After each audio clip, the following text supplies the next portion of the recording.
Hey, Vlad here, devinsidey.com. Welcome to another video. In the previous video, there was a lot of whining about IDEs, and since I'm a solution-oriented person, today we're going to stop complaining and see what we can do about it. We're going to use Metals and thus Bolt and IDE on top of our favorite editor, which is going to be Visual Studio Code and Sublime Text. And since there was a lot of blah blah in the previous video, I'm just going to shut up now and roll the intro.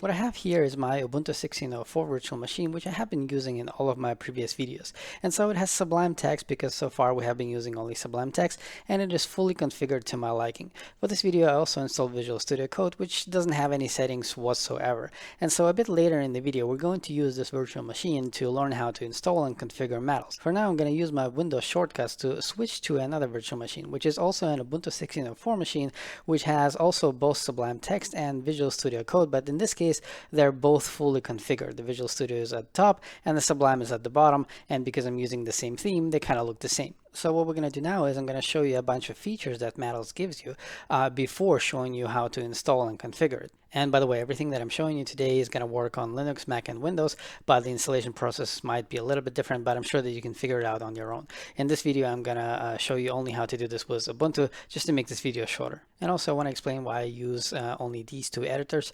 Sublime Text has been my favorite editor since forever, and I have been using it in all of my previous videos. And also Visual Studio Code is being heavily targeted by Metals, and as you will see in just a few minutes, installing Metals on Visual Studio Code is literally just installing Metals on Visual Studio Code, so it's basically one click. The installation for Sublime Text, however, is a bit more involved, and likely it will be very similar to installation for Vim and Emacs as well, so you might benefit from that. Now, since we're starting with a demonstration, I wanted to have some big project, and I decided to clone the Metals project itself from GitHub, and this is exactly what I have open here in both of the editors. I hope it's not too confusing. This could have been any project, but I decided, why not? Because Metals itself is written in Scala. Now, both projects, they use SBT, so if we scroll down, you're going to see a built SBT over here. You also see down over here, but we're not running SBT at all. So there is no terminal, and Visual Studio Code has a built-in terminal, but if I go in there, there's nothing in there. It's just my shell. Let me close it for now. All right, so let me open some random file. Let's go, for example, to Metals itself. Okay, there's source main and there's Scala, and okay, something is called Metals. Main method, why not? Okay, so this is the main method, and I have breadcrumbs over here so you see exactly where we are. Let's open the same file in Sublime. I'm going to use Control P for now, so I'm just going to say main .scala, and is it this one? Yeah, it seems to be this one. Okay, it seems to be exactly this one. There we go. Now it says unable to watch for file changes in this large workspace. So this is just a Visual Studio thing. This has nothing to do with Metals. So let's close it. All right, so let's go through some of the features. I'm obviously not going to be able to show you all of the features. Okay, so the first thing that you get is accurate diagnostics. So let's go to this main method, for example. Let's go over here. Let's remove this T, and if I save the file, then there should be a red squiggly line somewhere down there in just a few seconds. There we go. So there's a squiggly line, and also over here you see that there's one arrow and there's one warning, and you can actually click on that, which we're going to do in just a few seconds. Over here it says compiled Metals, and now it disappeared because it finished compiling something. What I can do is I can press a shortcut. The shortcuts are going to be different for you anyway, but mine is Control K and then I, and now it will show you. Okay, so see, this is what I don't like about IDEs in general. They just annoy me as hell. Okay, so if I press Control K I, and if I don't touch my mouse, then you can read value O is not a member of object system Scala C. Okay, and over here you're going to see the same thing. If I click over here, there's an error message. If I hover, it already appears, which is also something that I don't like. I don't like things to appear just because I hover over them, but essentially it's the same message. It says value O is not a member of object system. What you can also do is in Visual Studio Code, you can click on this and it will open this panel with problems with output, debug console, and terminal. So again, in our terminal, we're not running SBT, we're not running anything. In the debug console, we're not debugging anything. There is some output from Metals, and we're going to go through this a bit later, and you see the two problems over here. One of them is an arrow, and another one is a warning. So you can click on them. So you click over here, and it will jump exactly over there. You see the error message. You see the line number, which is 18. You see the column number, which is 21. You also see some warning in compiler access.scala. Let's go in there. click, so it opens, it's underlined green.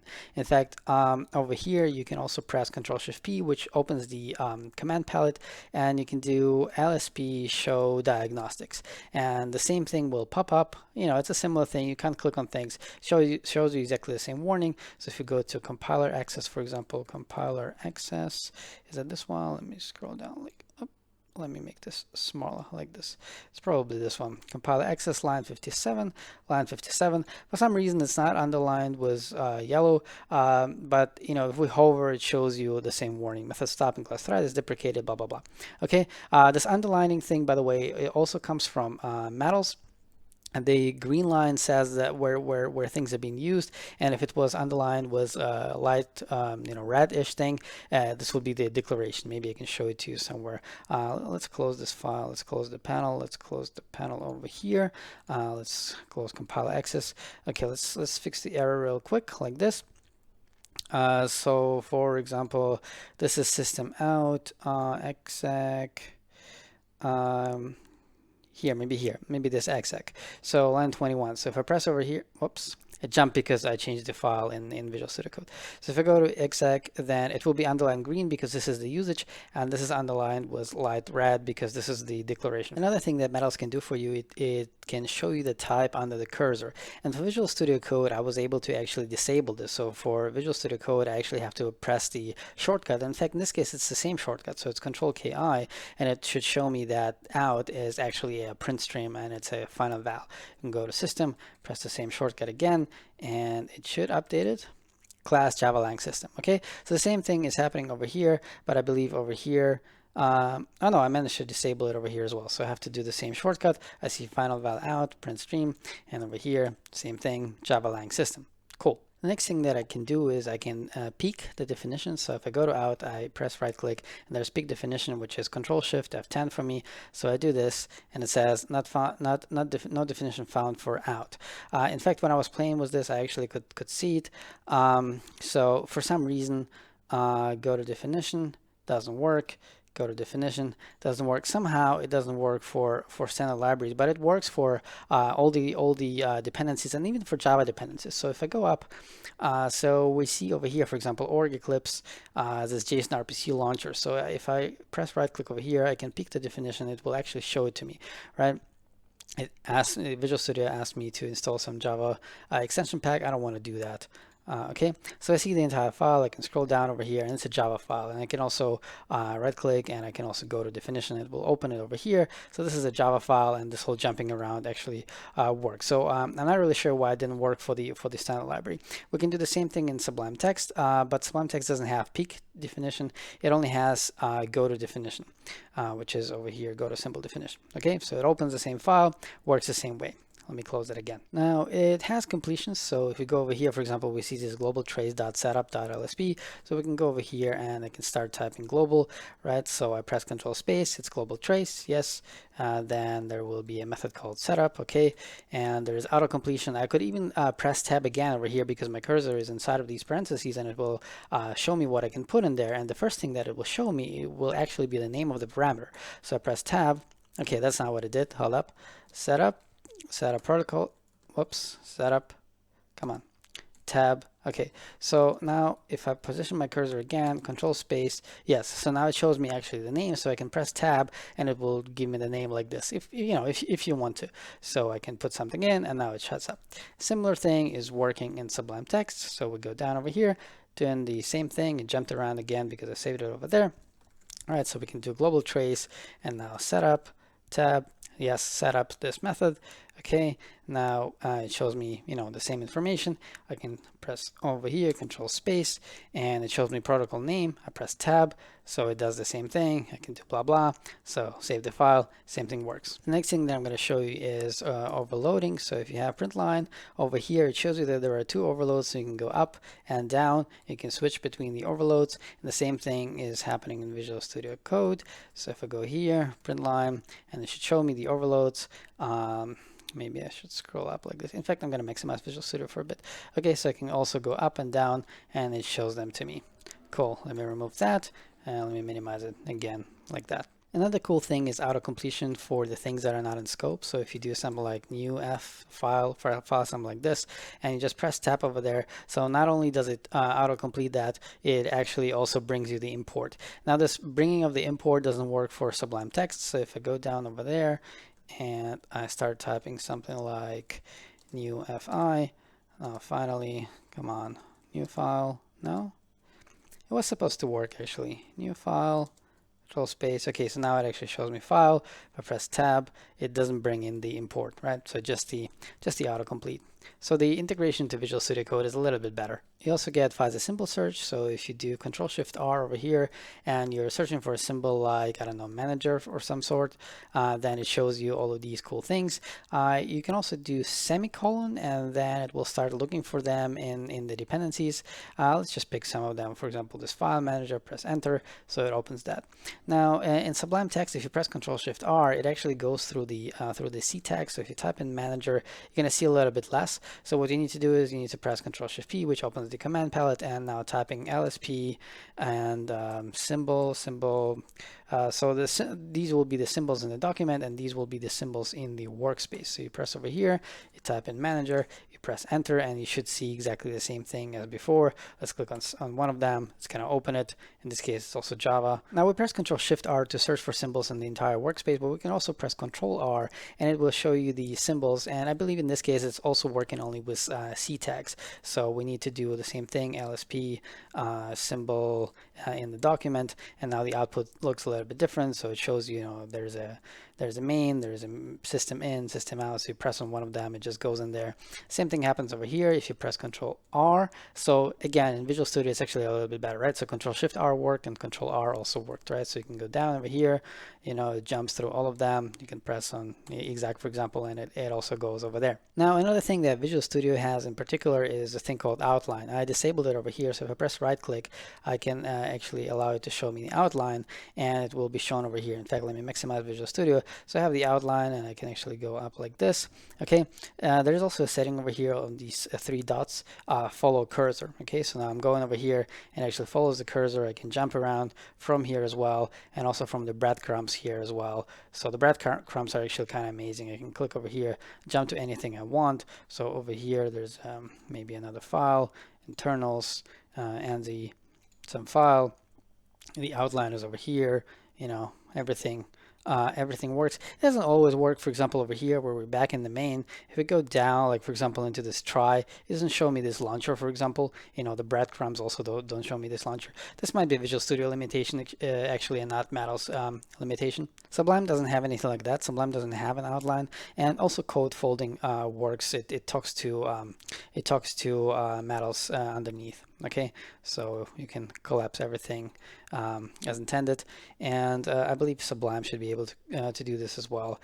In fact, I'm not even sure. I haven't spent a lot of time to try to reproduce actually how accurate it is, because both Sublime and Visual Studio Code, they're capable of folding things on their own, but sometimes they make mistakes when they fold code. Next thing we're going to talk about is code formatting, and in all of my previous videos we have been using Scalariform, but the Scala community is slowly moving to Scalafmt, which doesn't use Matels directly. It actually uses SemanticDB, which is another tool that Matels as well is using, and we're going to go through all of this more slowly a bit later in the video. In any case, if you have, let me actually remove this outline again. So if you have the Scalafmt config over here, which has at least to specify the version of the Scala formatting that you use, then you can go to your file and you can ruin something like, I don't know, remove this space, maybe add a few spaces over here, maybe do something like this. Now you can press Control-Shift-P and you can say format document, right? So it's already there, format document, and it should format it the same as it was before. The same thing should happen in Sublime. So if we go over here, let's do a bunch of spaces, something like that. I don't know.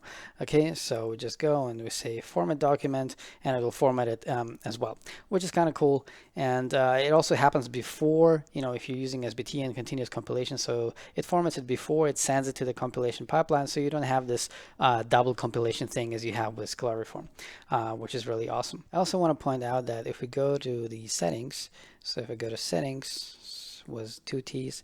Open user settings, JSON, like this. So these are my settings in Visual Studio, and Visual Studio is actually capable of formatting on save. So if I'll look for something like editor.format, so there's format on save and format on paste, which is kind of cool. So I'm going to go to format on save, and I'm actually going to set it to true.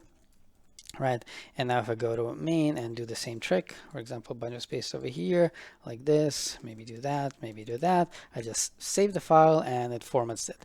Sublime can't do this as of right now, but from what I'm reading, it should be able to do that in the future. By the way, as you might have noticed from all of my previous videos, I'm actually a big fan of Sublime Text, but I find it harder and harder to resist the switch to Visual Studio Code. It seems to be, really great. It has some really fantastic features. And also Visual Studio Code is going to be the officially supported IDE for the upcoming Dotty and thus Scala 3, which is going to come out in just a couple of years. And so I might as well, start getting used to Visual Studio Code. All right, so I'm finished, showing off. So we're going to go to the installation process. And before we do that, I want to mention that Metals and all of the related tooling in the Scala world are very fast-moving targets. So by the time you're watching these videos, especially, I'm buffering my videos a little bit, so I'm recording this in the end of June. But it's probably going to come out sometime in the end of August, I guess. By that time, the Metals is going to come out with a new version, and so it might have even more features. So be sure to check out the main website, which is scalameta/Metals, and I'm going to have all the links down in the description. In fact, there's going to be way too many links in the description this time. Cool. So let's switch to my other VM where we have the Sublime Text over here without Metals and Visual Studio Code, which is just an empty installation. So installing Metals for Visual Studio Code is literally just installing Metals for Visual Studio Code. So it has a button over here which says extensions, and so I can also press Ctrl+Shift+X, and you just type in. So if I press over here, it can show installed extensions, and as you can see, I don't have anything. Okay, so let's remove that. So just type in something like Scala Metals, and it's going to find Scala Metals 143. Let's click, and you can click install. You can also click install over here. All right, so for the things that we're going to install many things in this video, and the things that that will take some time to install or to reload or whatever, I'm just going to speed them up.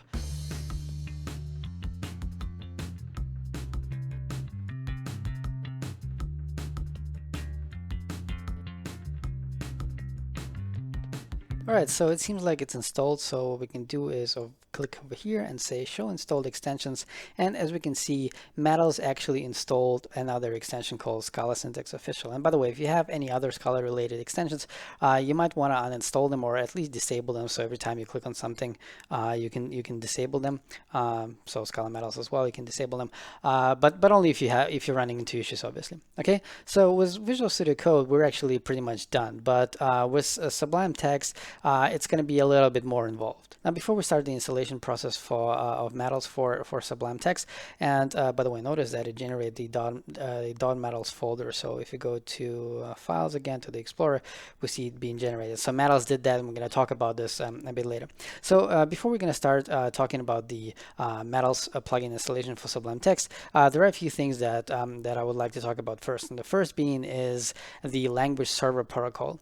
And the language server protocol is a very interesting technology, and I'm reading it straight from their website. The language server protocol is used between a tool, the client, and a language smartness provider, the server, to integrate features like autocomplete, go to definition, find all references, and the like into the tool. By the way, let's close this. It annoys me. All right, like this. Now the tool and or client in our case are those two editors, the Visual Studio Code and Sublime Text, and our server is Metals. And by the way, the last two letters, LS, they stand for Language Server Protocol. Now there are many more clients out there that implement this Language Server Protocol. It's a standard protocol, so to say, these days. Like Atom, Emacs, and I believe IntelliJ as well these days. And there are also many servers. In fact, SBT itself these days, since version 1.0, it implements the server, the language service protocol, the server side. And if you have seen all of my previous videos, the first thing that we did always was SBT was disabling it, because we didn't arrive at this point where I showed you all of these fancy tools. Also, there is Enzyme. Enzyme is an older technology, so it's older than the language server protocol. And at some point, they also wanted to be compatible with the language server protocol, but there was not much interest, at least in the from the Scala community. And so I believe in the end they didn't do it. Now, why am I mentioning LSP here? Well, the first reason reason is that the LSP protocol, the language server protocol, it just so happens that it was invented by Microsoft, and Visual Studio Code was also created by Microsoft. And so out of the box, Visual Studio Code implements the language server protocol. For Sublime, this is not the case. So for Visual Studio, we were able to just go and install the server, right? So this extension that we just installed, it was actually the server, right? So the client was already built into Visual Studio Code. It doesn't happen with Sublime. So Sublime has another plugin, for the client. It's called LSP, which is not maintained by the Sublime team. So the first thing that we're going to do is we're going to install it. So we open the command palette by pressing Ctrl-Shift-P, and if you type in install, and if it's the first extension that you're installing, then the first option that you're going to see, or the only option that you're going to see, is going to be install package control. And package control is basically the package manager. Okay, so do that first, and then it never hurts to restart Sublime. And after that, open the command palette again by pressing Ctrl-Shift-P, type in install, and the first option that you should see is package control install package. So you press that. At the bottom, you're going to see loading repositories, and once it's loaded, it's going to show you the pop-up with all the options, and just type in LSP, and you should see this LSP language server protocol support for Sublime Text 3. So you click at that, and it's going to take just a few seconds to install. It's going to open some file explaining to you that it just installed it. And as I already mentioned, you probably don't need this, but it never hurts to restart Sublime. So let's close it real quick and open it again. Now the first thing that we're going to do is, well, it's actually not the first thing anymore, but the next thing we're going to do is we're going to press Ctrl-Shift-P, and if you type in LSP, it will show you a bunch of things that you can do with LSP. And the first thing that we're going to do is we're going to search for LSP settings. Right, so we're going to go to Preferences, LSP settings. So the way it works in Sublime, and in fact Visual Studio Code stole this, it opens a different instance of Sublime Text, and you have the default settings on the left, which you cannot edit. So even if I try, it's read only. And on the right, you see the settings that, the user settings. So if you wanted, for example, to change this, you just copy it over. It's all JSON. So you put it over here, for example, you set it to false, like this, and now you change the setting. Okay, so let me remove this. So as you can see, by default, what it did was it enabled metals. I actually have no idea why it did that, but if you press Ctrl-Shift-P, and in fact, I'm going to do it here. So if I press Ctrl-Shift-P and I say LSP disable, for example, you can say disable language server globally.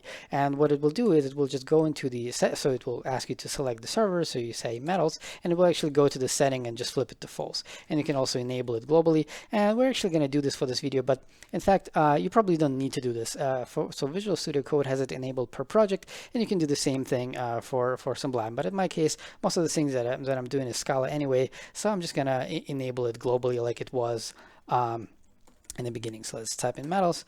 And also, since recently, in fact, it just happened a week ago or two, so if you scroll down over here, and there will be a list of all the default clients, which is over here, and everything is commented out for some reason.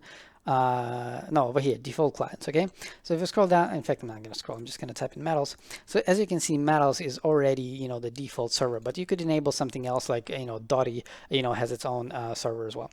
Okay, so if it's not like this by default, so what you can do is you can just copy these, right? So notice that they're inside of the metals key, so you can press comma over here, paste it over here, and now it's the same thing, right? So I could save the file. It doesn't change anything. Okay, in fact, I'm going to remove it again.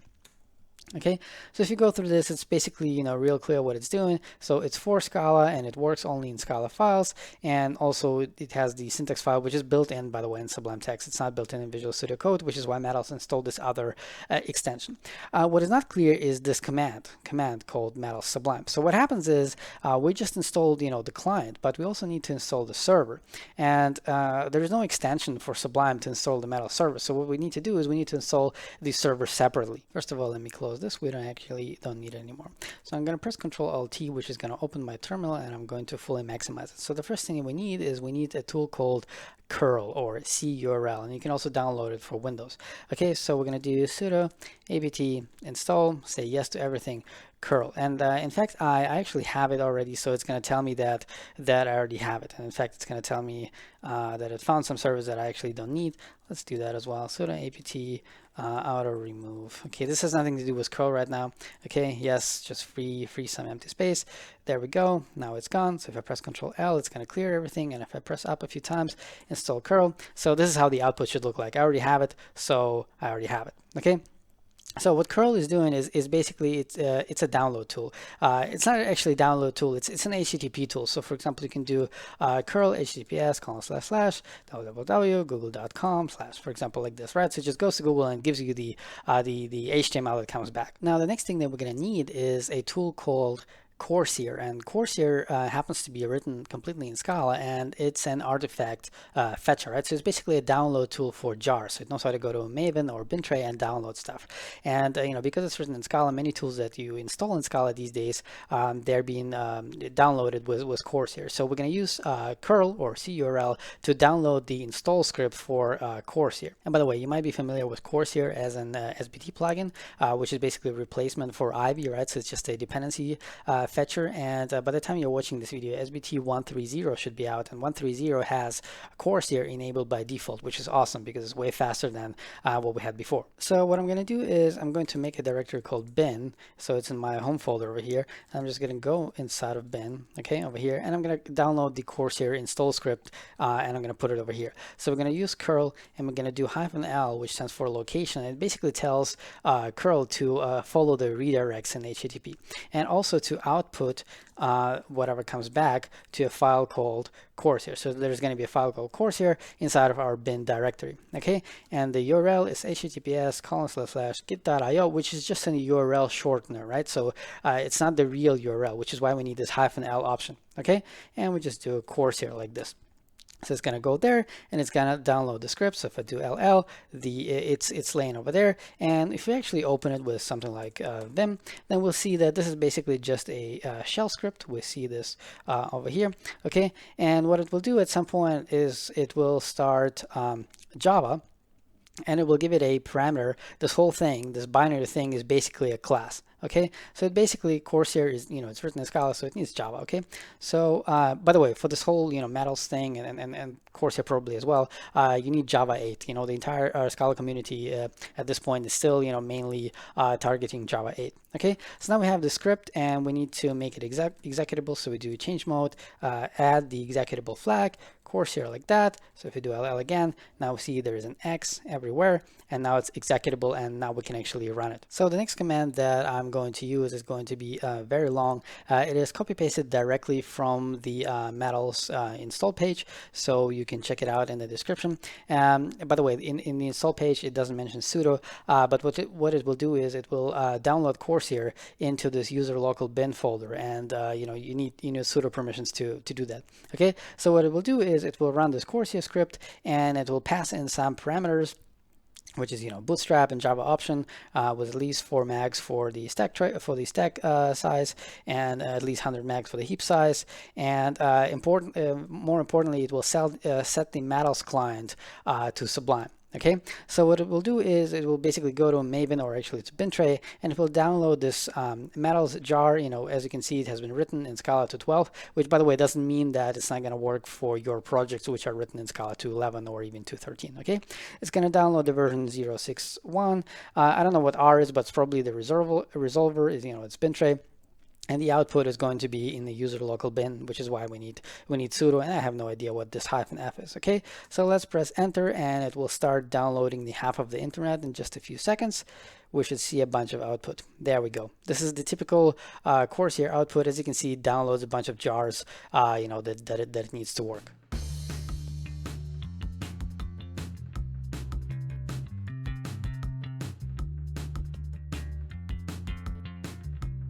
All right, so it's finished. So let's type in ll. So at this point, you can pretty much remove the Corsair script, but I don't recommend doing that because the next time a new metals version comes out, you can just repeat the last command that we just did, and just go into the bin folder where your Corsair script is. Just type it in again. I'm going to paste it again. Just change the version, and you're good to go. Okay, Control C. Now, as you have seen, it put it into the user local bin. So if you go to user local/bin, come on, ll. Okay, as you can see, there is metals Sublime, and because if we do echo path, because this user local bin, which is over here, because this folder is on the path, if we restart the terminal, right? So I'm going to close it like this. right? So if I type in metals, Sublime, then it's on the path. And so Sublime will be able to talk to it when it needs to. We actually don't need to touch it. We just needed to install it. Now everything works both in Sublime and both in Visual Code. Just trust me. So now we're going to start playing around with Visual Studio Code, because now that we have it installed, how do we actually turn it on? And in the beginning, what I'm going to do is I'm actually going to close both of them, because I want to delete this metals folder. But what happens is if I delete it, move to trash, delete permanently, for some reason it reappears. So it reappears because metals is actually running in the background. So what I'm going to do is I'm going to close that, I'm going to close that, I'm going to open the terminal, I'm going to go into dev hello world, which is where it is, ls-al, so it's over there. I'm just going to remove it like that. Okay, and now what I'm going to do is I'm going to start Visual Studio Code just by typing code. And by the way, for some reason in Ubuntu 16, if it's running in the virtual machine, then Visual Studio Code sometimes has issues. Specifically, if you right-click to show some menu, the entire menu is black. And this is happening because of hardware acceleration. So what you can do is you can pass a flag --, disable hyphen GPU, and open the current folder. Okay. So it's going to open in just a few seconds. All right, there we go. So now it's empty and it shows me the welcome thing. So if I'm right, then nothing should happen right now. So this .metals folder should not be created. So what we're also going to do is, in fact, I'm going to press Ctrl+ so that everything is a little bit bigger. So I'm going to press over here. I'm going to look into the output. Okay, so metals is installed, right? It's installed for Visual Studio Code, but it's not awake yet. And so if you want to wake it up, all you need to do is you need to give it a workspace, which is just a fancy way of saying a directory, which smells like Scala. So if I go over here and I say new file and I say index.html, nothing's going to happen because it's not Scala. Let me actually remove it. Okay, but as soon as you throw in a Scala file over here, you don't even need to go into source main Scala, because SBT by default, or other tools by default, they're just capable of reading the Scala files if they're just in the folder. So if I do main.scala, then what you should see is all of a sudden it wakes up. So you see some output, and as you can see, it needs Java 8. I mean, I have Java 8 installed, but it actually also needs Java 8. So it's doing some things, and it says no build tool detected in workspace. So the other thing that you can do is, Metals works out of the box for SBT, Gradle, Maven, and Mill actually. So what we're going to do is we're going to do the same trick again. So I'm going to close that. I'm going to remove everything over here. I'm in star like this, yes, and also metals like this. So let's -al.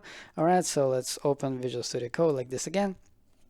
Okay, so the next thing that I'm going to do is I'm going to pretend like we were using mill, for example. So I'm going to go over here and I'm going to create a new file, and I'm going to call it build.sc. I have never used mill, but mill uses the sc extension. Okay, so now metals woke up. It understood, okay, it's a mill thing, and in fact it's going to spend some time building something. It says new mill workspace detected. Would you like to import it? And I'm going to say not now.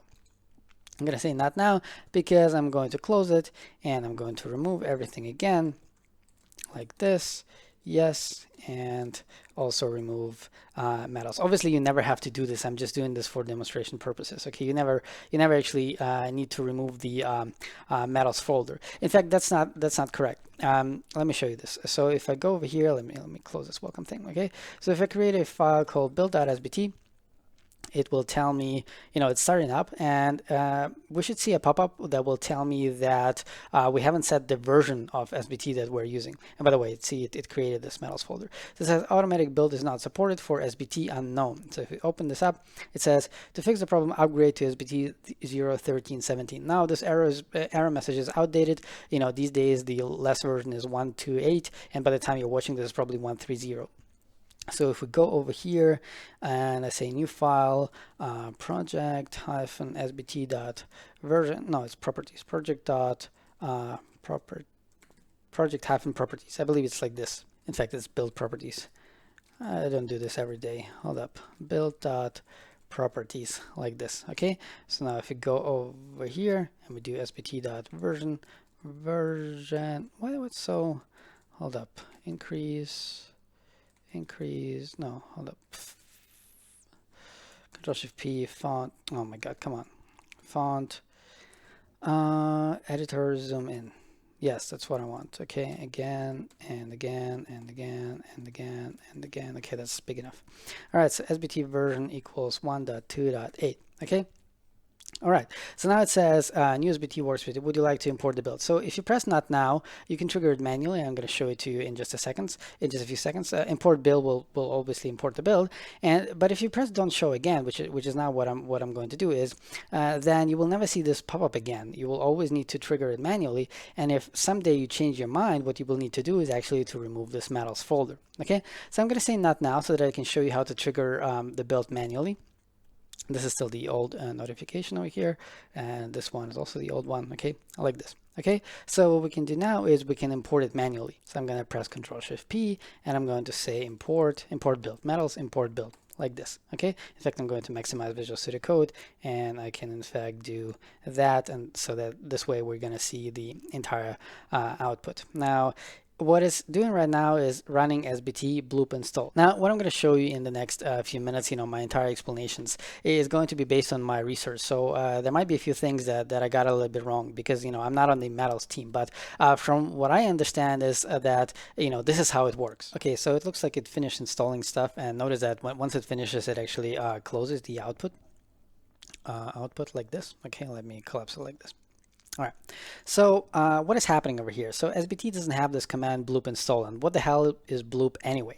So what happens behind the scenes is that you can have plugins for SBT in your project folder, but you can also have plugins for SBT globally. And so what Metals did behind your back is it went to the SBT folder, to the global plugins folder, and it created a file there called Metals. In fact, we can open it. In fact, we can open it in Visual Studio Code. So I'm going to do Control-O, which is going to open a file.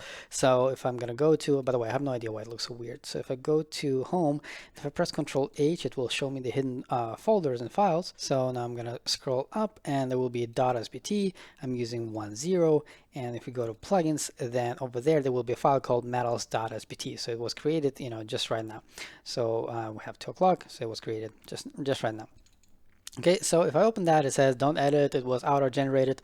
This usually prevents morons from editing your code. So as you can see, what it's doing here is that if there's an environment variable called metals enabled, and if it is set to true, then essentially what it will do is it will add 2 plugins to SBT. The one is going to be the SBT Bloop, and the other one is going to be SBT Metals. Now, Bloop is a build server for the Scala programming language, and it was created by the Scala Center, which is an awesome nonprofit organization which concentrates basically on the Scala community, growing it and supporting it with, awesome tooling like that. You can think of Bloop as a build tool which doesn't try to replace your build tool, and also it runs as a server. So basically, it's always running, and you can just throw Scala files at it, and you can run some code, and you can even run tests. The awesome thing about it is that it was designed with editors in mind, and so it was designed for speed, that editing requires. So this SBT Bloop plugin, it added the bloop install command to SBT, and what it does, it basically translates your build from SBT to something that Bloop can understand. And there's obviously also a plugin for Mill and for Gradle and for Maven, I believe. Okay, so it translates your build from SBT into something that Bloop can understand. But also notice that we haven't actually installed Bloop, right? So Bloop is a build server, right? But we haven't actually installed a server, and we were actually not running it. So what happens is that this other plugin, the SBT Metals plugin, this is what it did. So behind the scenes, it actually downloaded Bloop, and most servers these days, like Jetty and Netty, they have embedded versions. So there's embedded Jetty, embedded Netty, and there's also an embedded version of Bloop. So if we go into our output, at some point we're going to see something like here, running embedded Bloop, blah blah blah. You don't need to understand the rest. And by the way, at this point, if I minimize Visual Studio like this, actually no, this is not what I wanted. Hold up. Like that, like that, like that. Okay, I want to open Sublime Text, and if I go to the bottom and if I open the console over here, the similar things should happen. Obviously, we're not going to download anything because it's already downloaded, but at some point it's going to start Metals, and it's going to start another embedded version of Bloop. In fact, it doesn't do that. Why doesn't it do that? Do we need to go into a Scala related file first? No. Is it enabled? Hold up. LSP settings. It is enabled. Oh yeah, so for some reason now it woke up. I didn't change anything, but somehow it woke up. And it's skipping the build import because it understood that nothing changed, because Visual Studio Code already did that. It started a Metals HTTP server, which we're going to talk about in just a few minutes. And it should also start the Bloop. It already did that, or over here, run an embedded Bloop. Cool. Now let me collapse this real quick. Come on. What the hell? Oh, maybe it's already collapsed. All right. So SBT Bloop translates your build from SBT to Bloop. But before it does that, the SBT Metals it also installs another thing, which is a Scala compiler plugin. It's not an SBT plugin. It's not a build tool plugin. It's a compiler plugin called SemanticDB-Scala-C. Now, straight from the website, SemanticDB is a data model for semantic information such as symbols and types about programs in Scala and other languages. So not only is it for Scala, it's also it's an upcoming standard for other languages as well about semantic information. So it's basically where the symbols are, what the types are, and so on. So the idea is that when a build tool like SBT, or in our case actually Bloop, because we haven't touched SBT for a bit, so a build tool like Bloop, after it finishes compiling, what it will also do, it will also side effect into a local database, information in a very well-defined format about where the symbols are, and in which where exactly they are in the file, and what the types are in the file, all the ranges, everything that you need. And then later, Metals can read information from it. And by the way, there are also other tools like Scalafmt and Scalafix, which are all created, by the way, by the same guy named Olaf. I'm going to have a link down in the description to his website and his Twitter account. It's really awesome what he did for the Scala community. Again, so the idea is that Bloop or something else creates this SemanticDB, and then other tools like Metals and and Scalafix and Scalafmt, they can all mine this information basically and do what they want to do. So they basically have this unified view, which is really awesome, and I wish that we had this 10 years ago. Another thing that is worth knowing is that there are some features in Metals that rely on Bloop alone and some others that rely on SemanticDB, which is something that I'm going to show you in just a few minutes, because what can happen is that, for example, SemanticDB is not ready for your Scala version, but Bloop is already ready. And so you're going to get some of the features, but you're not going to get the others. In fact, the only thing that Bloop is doing is giving you these diagnostics. So the other, this jumping around and stuff, you actually get from Scala Meta, which is an umbrella project for, for things like Metals, and also quasi-quotes and trees, which we don't really need to understand right now. Now, as I just said, SemanticDB and Metals are both a sub-project of the project called Scala Meta, which appeared, back in the day in relation to macros, but it's not related to macros in this discussion at all, so forget about macros.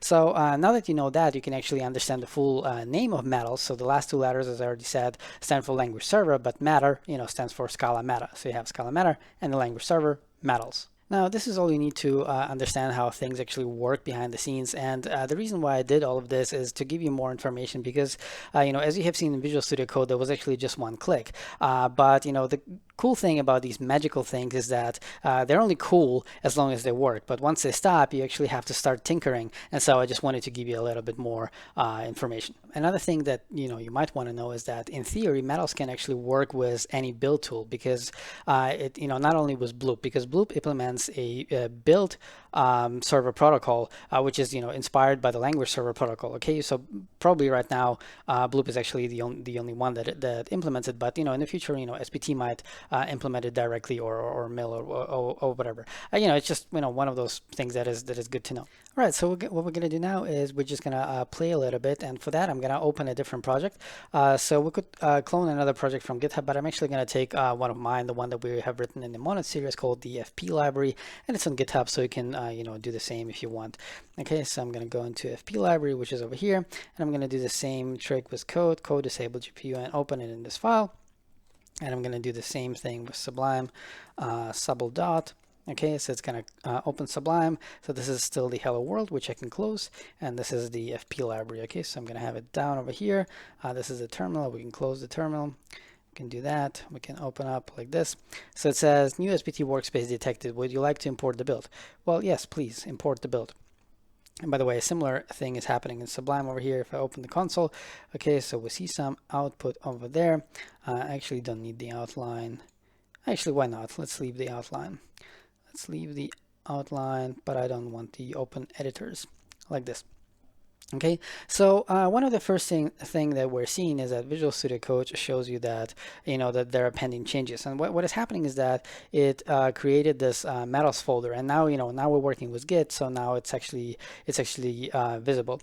Also, it creates the Bloop folder, which describes all of your dependencies and whatnot. So one of the first things that we will do is we'll actually go to the gitignore file. And we will actually add both of these folders to gitignore. So we're going to add metals, and we're going to add Bloop, and I hope that I typed it correctly. Okay, so now I saved that, and now these are grayed out, and now it shows that there's only one change, and it's a change to gitignore. Okay, so let's close that again. Let's actually close gitignore. Let's go back to the file thing like this. Let's bring the outline down like that. Okay, let's also see the output over here. Okay, it says no build target for some reason, but I think everything should be fine. I think it says no build target because we actually don't have any Scala files open.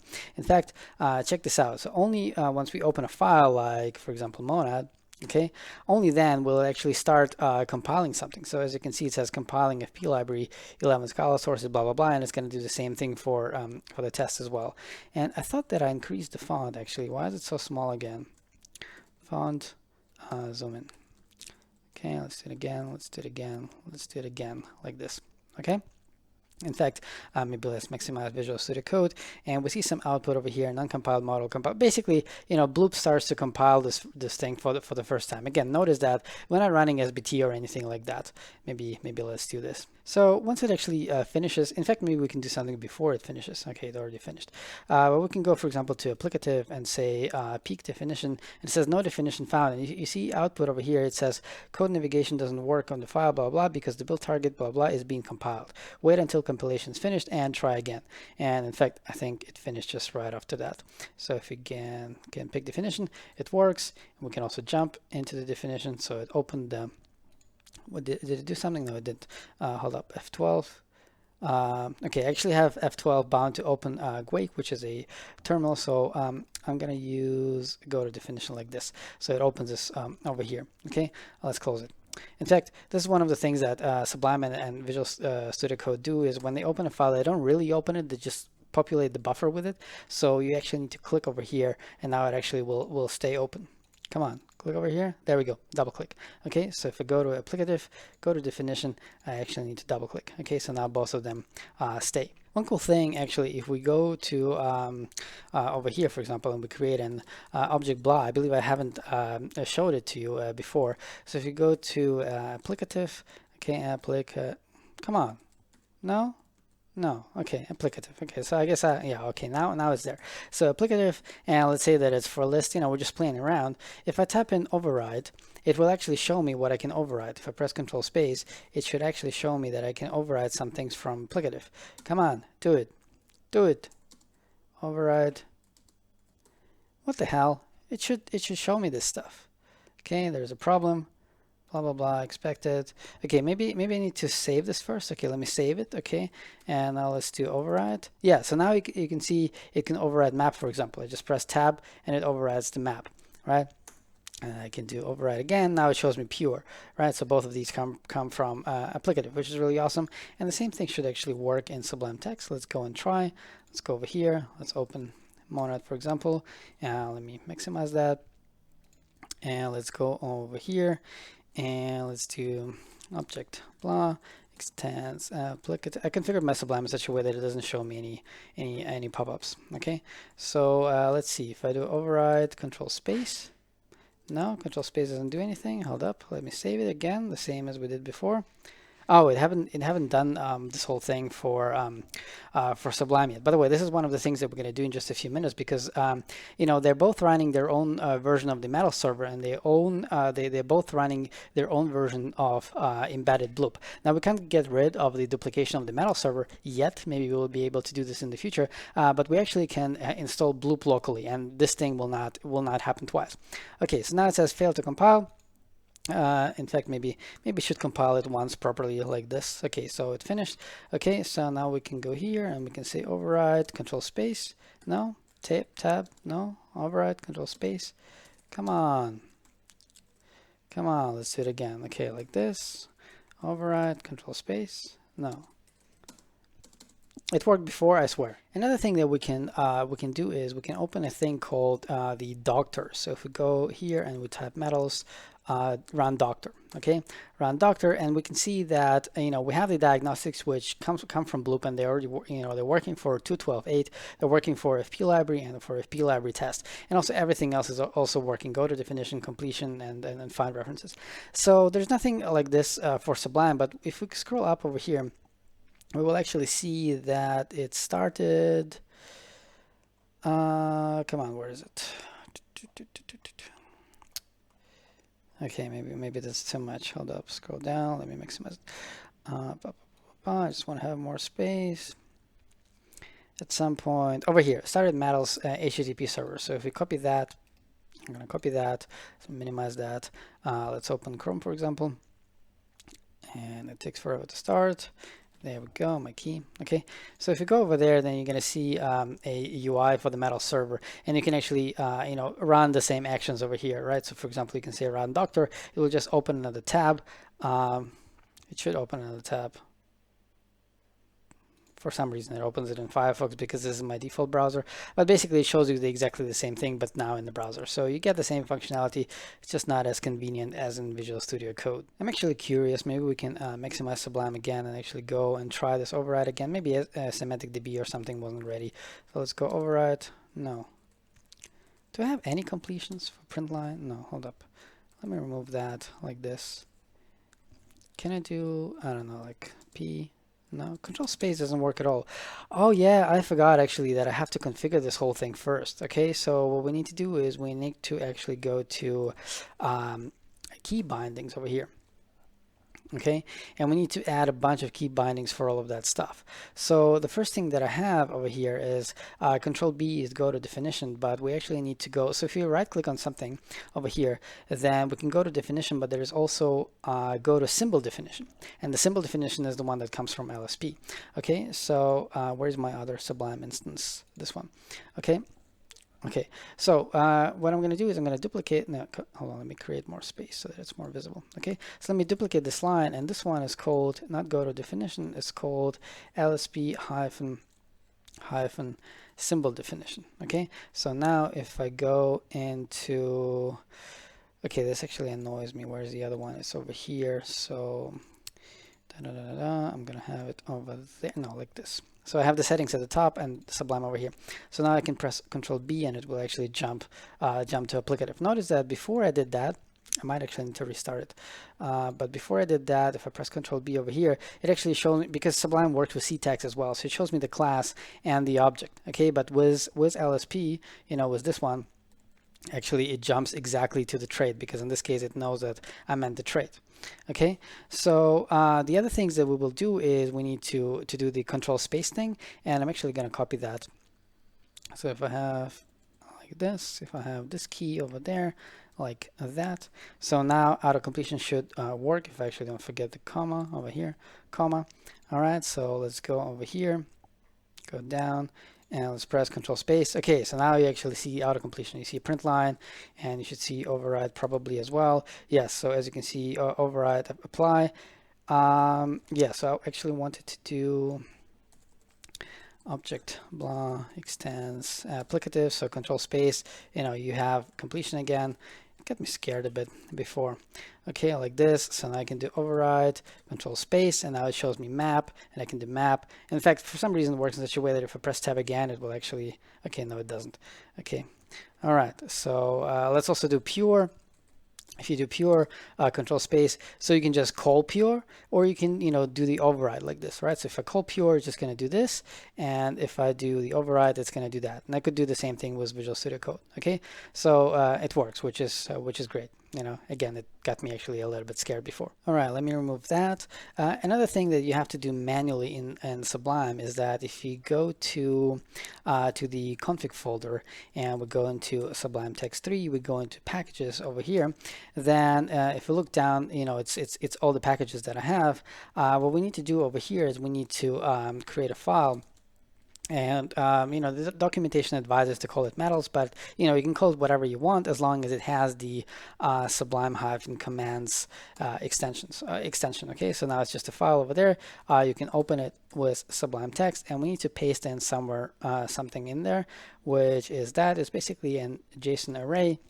We paste it over here. So what this does is basically, if we type in metals import build into the command palette, then it will run this command and it will pass this as an argument. Okay, so we can go back to mod.scala. I press Control-Shift-P. I type in metals, and we see import build. So if I press that, it will actually start importing the build. If I scroll down, as you can see, it's it's doing the Bloop install and all of the good things, the same thing as it did for Visual Studio Code. Let me close this terminal.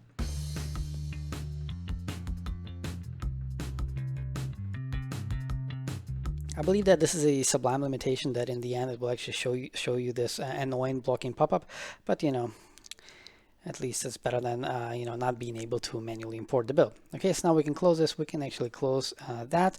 The next thing that I'm going to show you is what's going to happen for 2.13, for Scala 2.13. So if we go to our build, it doesn't matter in which editor. If you go to our build, and if we switch to 2.13.0, which just came out, and we need to fix a few other things, the partial unification flag is enabled by default, so we can throw it out. And also we're using the kind projector plugin, which moved to another organization for some reason. So it's type level now. I mean, before we had Spire Math, and Spire is part of the type level organization, so it moved to type level, and the latest version is actually 0.10.3. So if I save that, notice that Visual Studio Code is actually going to notice that there's that something changed, so we can say import changes. Okay, and by the way, the same thing probably over here. The same thing should have happened, right? Also notice that metals helps you out in the build file as well. It only helps you out in terms of syntax, right? So if I remove that, that it actually shows you that there's an error over here. There's an underscore, Control-KI. Whoops, what happened there? Oh, I actually forgot to add this shortcut, right? We're going to go back to this in just a second. Okay, so let me go to settings. Okay, not settings, actually key bindings. Control-Shift-P, key bindings. And over here, we need to add one more that I have forgotten to add. And it's LSP hover. I'm going to copy that. I'm going to paste it over here somewhere. Over here like this, and a comma. Okay, so if I press Control-KI, then it will run the LSP hover command. Okay, so I can close that. So over here now, if I press Control-KI, it should show me the error message from the thing. Control-KI, yeah, unclosed string literal. Okay, so in the build file, it doesn't know anything about SBT, but it knows about the syntax. Okay, so if you remove, I don't know, this for example, it shows you. Oh, by the way, this is another thing that I've forgotten to mention. In LSP for Sublime Text, whenever you have an error, it just jumps at you like this. So what we're going to do is we're going to go to LSP settings, and we're going to find this auto show diagnostics panel, and we're going to put it into here. I'm going to set it to false. Okay, save that. Okay, so if I press escape, it goes away. Let me fix the error. Okay, save that, and so for example, if I remove this comma, so now it doesn't jump at me, right? But it shows me that there's a syntax error. Okay, so this is what I wanted to show you. It says navigation will not work for this build due to missing configuration. So if you click on more information, then it runs the doctor, and it shows you that because Bloop is already ready for 2.13, so the diagnostics are going to work, but the rest is not going to work. Okay, so this is exactly what I wanted to show you. In fact, this is the only thing that I wanted to show you, I believe. So what we actually can do now, we can actually go back to Scala 2.12. So I want to go to build SBT, and I want to say discard changes, like this, discard changes. Okay, so I'm going to say not now because I'm actually expecting this guy to do something for me. Okay, hold up. Let me remove that. Save. No. Revert that. Save. I don't know why it doesn't do it actually right now, but Sublime also should tell you that there's a change in the build SBT. Maybe it actually doesn't do it because yeah, I believe it doesn't do it because there is a like a 2-minute cooldown for for checking if there is a change in your build file. And because we have already seen it in the Visual Studio Code, we don't see it in Sublime. But maybe I'm actually wrong, because actually these are two different instances. So I don't know. Now, the last thing that we're going to do is we're actually going to install Bloop, so that you see that, for example, if you go to, hold up, let me go over here. Let me actually import the build. So I'm going to open that. I'm going to open the output, and I'm going to do this over here as well. Console. Maybe should wait a little bit until this finishes, and also do the same thing. See, it says skipping build import with status dismissed. No, this is what happened before. Okay, so I want this one to finish real quick, and then I want to do the same thing in Sublime, just in case, because I want to show you something.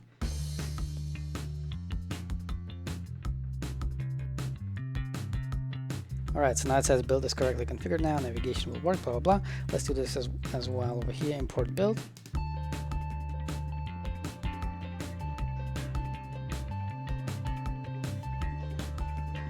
Okay, so now it finished with this annoying pop-up. So what I want to do now is I'm going to go to Monad, and I'm going to go and I want to see output as well. Okay, so what I want to do is I want to make sure that everything is scrolled down. So I'm going to go over here, I'm going to say object A, and I'm going to save the file. So what you see is it triggered the compilation time. So it compiled it twice, because it's running, you know, the Bloop instance twice, right? So over this it took 0.92 seconds, and over here it took 0.81 seconds. So what we're going to do now is we're actually going to install Bloop on Ubuntu as a service that will also auto start with your operating system, with your Ubuntu. But I'm actually not entirely recommending this to you, because you might not be in the same position as me, that you're running multiple editors or whatever, because in this case you will also have to maintain the Bloop installation yourself. You have to figure out how to install it on your not how to install it, but installing it is going to be the same, but how to configure it for your operating system. And when there's going to be a new version, you're going to have to figure out how to how to update it as well. It's basically just a cost, so if you don't need to, you have seen it, with Visual Studio Code, it's just one click. Okay. All right. So let's just go in and install it, and we're going to use curl again. So I'm going to open the terminal, and I'm just going to copy it, no, I'm not going to copy it. So what I'm going to do is I'm going to stay in the home folder. I'm going to do curl, follow the location. And in this case, it's going to be github.com, Scala Center, Bloop, releases, download, v1.32, which is the latest, install.py. And this is one of those things, you need to have Python installed. So for Ubuntu 16, for example, it took me just a few seconds to install it, as you will see it just now. But for Ubuntu 18, it actually took me quite some time to figure it out, because of this whole Python 3 versus Python 2 issues. Okay, so we're going to download this file, and we're going to pipe it straight to Python like this. And by the way, notice that we actually don't need sudo.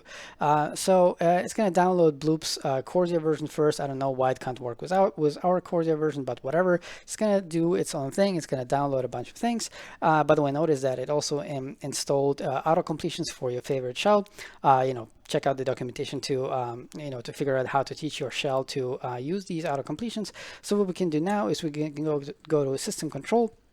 We can do -- user enable, and what it did is actually, let me show you this to you. So it installed it into in our home folder. We're in the home folder. It should have actually a folder called Bloop over here, which is a hidden folder because it starts with a dot. So if I do ls-al, then we're going to see, okay, ls-al, and let's grab for Bloop. Okay, so there's a folder called Bloop over here. So if we can go in there, you're going to see a bunch of things like, Bloop Corsia, Bloop server, whatever, all of these cool things. Okay, so what we can do now is we don't need to be in this folder. We can do system control -- user enable. Okay, home, which is my home folder. Dot bloop / systemd, which is over here / bloop dot service. Okay, so systemd is the it's a daemon that keeps all the services running. So we're basically telling it to enable this service, and no such file directory. There is a typo somewhere. Okay, that should be a /, not a dot over here, like this. Okay, so it created a symlink. It did what it needed to do. So now we need to reload the daemon. We're just gonna go user daemon reload like this. So now it reloaded. And by the way, you don't need to do this, but if you install Bloop, you can run it just manually as you would run a server. But every time you're installing servers, you want them to run on on auto start and stuff. So now that it's a service, so you can do system control, have a user, and you can do status Bloop. And as you can see, it's actually inactive. So what you can do is, instead of status, if you're new to this, you can also restart or start, or or stop them. So what you can do is, for example, restart. And now if we do status again, then you should see that it's actually running, and it actually shows you a bit of the log. Okay, so now it's running. In fact, I believe you can do bloop about. Does that work? No, it doesn't work. Hold up, restart it. Okay, bloop about. No, it doesn't work. All right, let's go to bloop about. No, it doesn't work. Why not? /bloop about. All right, there we go. So now it actually shows you that it's actually running, but we already knew that it's running because we did system control -, user status bloop. Okay, so now we can close that, and I believe all we need to do is we need to restart. So we can do metals restart server. And over here, probably the same thing is going to be enough. Oh, we don't have this over here. Okay, so let's just close Sublime and open it again. Okay, so if this was enough, then we should see somewhere that it's run. See, it says now running installed Bloop instead of embedded, right? So we didn't need to configure anything. Just basically install Bloop and start running it. And the same thing should happen for this guy. Started server, blah blah blah, somewhere at the top, same thing, running install Bloop. Okay, so now what we can do is we can do the same thing as we did before. If I scroll down, I have a bit more space like this. Okay, so now what we're going to do is we're going to go and say object B, save, and now it's the same output, compiling one Scala source. No idea why it takes so long. So now you see exactly the same time. And in fact, it says deduplicating compilation of FP library from BSP client metals, blah, blah, blah. Okay, so because it already happened over there, you don't need to do it again. Okay, so object C, just creating like new stuff. I have no idea why it doesn't follow. Output scroll log. Is that what I want? Hold up. Object D. Yeah, so now it follows. I don't know why it was disabled. Okay, so now you see the same output from both of them because they talk to the same Bloop instance. All right, so now one of the last things that I'm going to show you is that if we try to format the file over here, right, with LSP. So if I save the file and I go and say just say format document like this, it will tell you unable to format says this workspace has no Scala FMT config file to fix the problem, create an empty Scala, try again, blah, blah, create Scala. I'm going to say not now because I want to see the same thing actually from Sublime. So let's go over here and say format, LSP format document, same thing, okay, create Scala FMT config, not now. So we're going to create it, and it's being created over here as well. It's the same folder, okay? So we go there now. The latest version, I believe, is RC8 like this, okay? So now if we go over here and we can actually try it again, format document, and now it should actually format the document. I don't know why it doesn't do it, but it should do it. Save, no? I have no idea why. Come on, format document. There we go. So now it actually worked. And as you have seen before, I can actually go to the settings.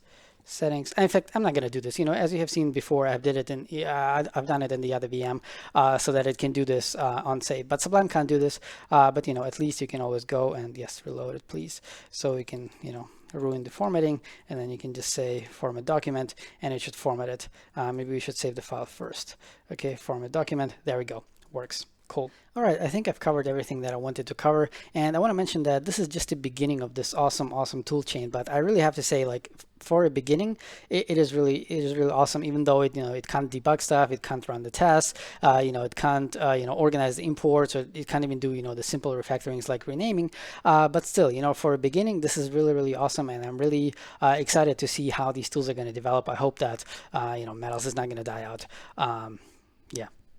And by the way, all of these tools are open source, so consider contributing, if you know what you're doing, even if it's just documentation. Lately I have been giving this advice to many people. This is the easiest thing to increase your street rap, so to say, as a developer, to contribute to open source, to contribute to documentation. And believe me, the library authors or tool authors like this, they love PRs that are related to documentation. So this is really, there are no downsides to contributing to open source in such a way. So consider doing that. All right, now in this video and in my previous two, I have been trying to make a point, and this point is that tooling in Scala has always been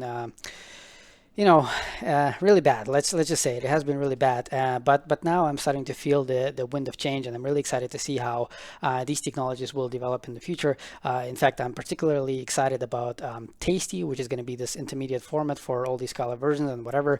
And I'm sure that LSP and Metals, they will be able to talk to them as well.